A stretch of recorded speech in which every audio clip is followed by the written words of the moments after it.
అబ్బబ్బబ్బబ్బా! ఏం సినిమారా నాయన అసలు 'ధురంధర్ 2 రివెంజ్' అసలు మామూలు సినిమా గాదు. 4 గంటలు ఉందన్న ఒకే ఒక్క పాయింట్ మినహా అసలు సినిమా అంతా కూడా ఎక్సలెంట్ అన్నమాట. హాయ్ ఫ్రెండ్స్, అందరికి నమస్తే.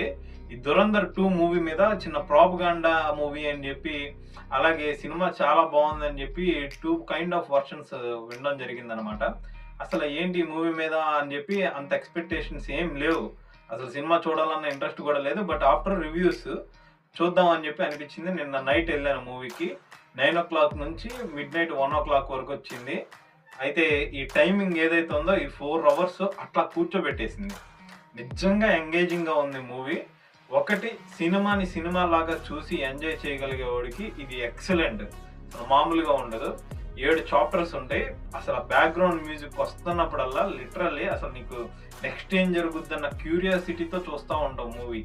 ఈ 4 అవర్స్ టైం పీరియడ్‌లో దగ్గర దగ్గర 3 అవర్స్ నీకు ఎలాగయిందో కూడా అర్థం కాదు. అంత బాగుంది సినిమా. అసలు మేకింగ్ అంత ఎంగేజింగ్‌గా ఉంది.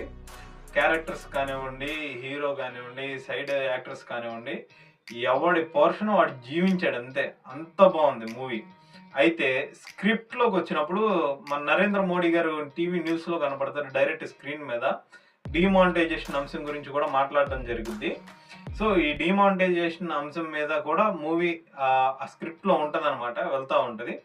ఇదొక్కటే అన్‌యాక్సెప్టబుల్. ఎందుకంటే ఇది ఆల్రెడీ 2016లో జరిగినటువంటి ఈ డీమానిటైజేషన్ ఎఫెక్ట్‌ని నేను మీరు కూడా చూసున్నారు. అది సినిమా కాబట్టి సినిమాని సినిమాలాగా చూసి ఎంజాయ్ చేయగలిగితే ఈ నెగెటివ్ అనే పాయింట్స్ కూడా మీకు కనపడవు. ఎందుకంటే ఇయన్నీ కల్పితాలు. నిజంగా ఒక స్పై ఎళ్ళిపోయి అంతమందిని ఏసేయడం ఇయంతా జరిగే పని కాదు బయట. బట్ సినిమా కాబట్టి కొద్దిగా ఎక్కువే చూపిస్తాడు. దీన్ని ఎంగేజింగ్ కోసం అని చెప్పి ఈ ఫైట్ సీన్స్ కానివ్వండి, వగైరా కానివ్వండి ఇయన్నీ ఉంటాయి. ఇది కామన్ మూవీస్‌లో. అంటే మనం ఒక గుద్దు గుద్దితే లేదంటే ఒక తొడ కొడితే 10 సుమోలు ఎగిరిపోవడం ఇలాంటియన్నీ చూస్తున్నాం కాబట్టి ఇదంతా కూడా కల్పితం అని చెప్పి మనకు అర్థమవుతా ఉంది. బట్ దీంట్లో కొన్ని క్యారెక్టర్స్ ఏవైతే వాటి నేమ్స్ యూజ్ చేశారో అయి రియల్ లైఫ్‌లో ఉన్న క్యారెక్టర్స్‌కి సింక్ అవ్వడం, కొన్ని సిట్యుయేషన్స్‌కి మ్యాచ్ అవ్వడం వల్ల ఇది జనాలందరికీ కూడా నిజమే కాబోలు అనే ఫీలింగ్ వస్తుంది. సో, అలాగా కాదు. మూవీ ప్యూర్‌గా ఎంటర్‌టైన్‌మెంట్ పర్పస్ కోసం నువ్వు వెళ్తున్నావు. టికెట్ తీసుకుంటున్నావు. నీ డబ్బులు పెట్టుకొని నువ్వు ఎంటర్‌టైన్ అవుతున్నావు కాబట్టి ఆ యాస్పెక్ట్‌లో నువ్వు దాన్ని చూడగలిగితే బీభత్సంగా ఎంజాయ్ చేస్తావు.